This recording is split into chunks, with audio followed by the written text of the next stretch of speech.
आता तुम्ही दोघी घरी म्हणजे राजकारणामध्ये असलेल्या बहिणी आहात तुम्ही घरात.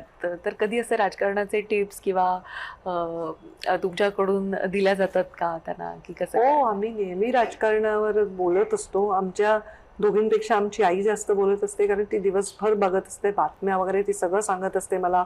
जसं माझं आर्यमन आहे तशीच माझी आई आहे.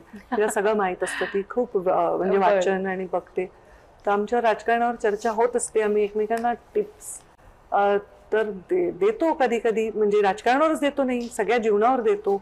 आम्ही 4 चौघी माझी आई आणि आम्ही तिघी एकमेकांना सारखंच सांगत असतो. कधी आमचे मत मिळतात, कधी नाही मिळत, कधी मतभिन्नताही असते.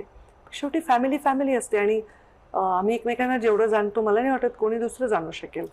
तर मला माहीत असतं की प्रीतमताईंमध्ये काय आहे, यशस्वीमध्ये काय आहे, आईमध्ये काय आहे. त्यांना माहीत असतं माझं हे वीक पॉइंट आहे, ते स्ट्रॉंग पॉइंट आहे. तर आम्ही सगळ्या खूप वेल रेड आणि एज्युकेटेड अशा असल्यामुळे आम्ही एकमेकांशी फार इंटरफिअर करत नाही. आम्ही ते म्हणजे एक फ्रीडम आहे की तुम्ही हे तुमचं तुमचं जगा. पद्धतीने करा. आणि मात्र जेव्हा वेळ येते पाच चौघींपैकी कोणावरही, तर हं. सगळे एका अशा एका कंबर हातावर. कसून एकदम स्पेशली माझ्यावर काही टीका झाली, मला काही वाईट बोललं कोणी किंवा काही बातमी आली वगैरे, तर अगदी तिघी पण अगदी दात ओठ खाऊन वगैरे चिडून बसलेले असतात.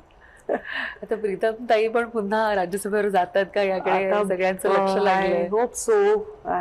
माझी मोठी बहीण म्हणून हा प्रयत्न राहील, ही प्रार्थना राहील की तिने परत राजकारणात ऍक्टिव्ह व्हावं. आता बघू आमचे वरिष्ठ योग्य निर्णय घेतील. आणि मला असं वाटतं की कधी कधी आपल्या बाबतीत एखादा न झालेला निर्णय सुद्धा आपल्या योग्य भविष्यासाठी असतो, असा मी विचार आता करायला लागलेली आहे आणि मला असा अनुभव आहे.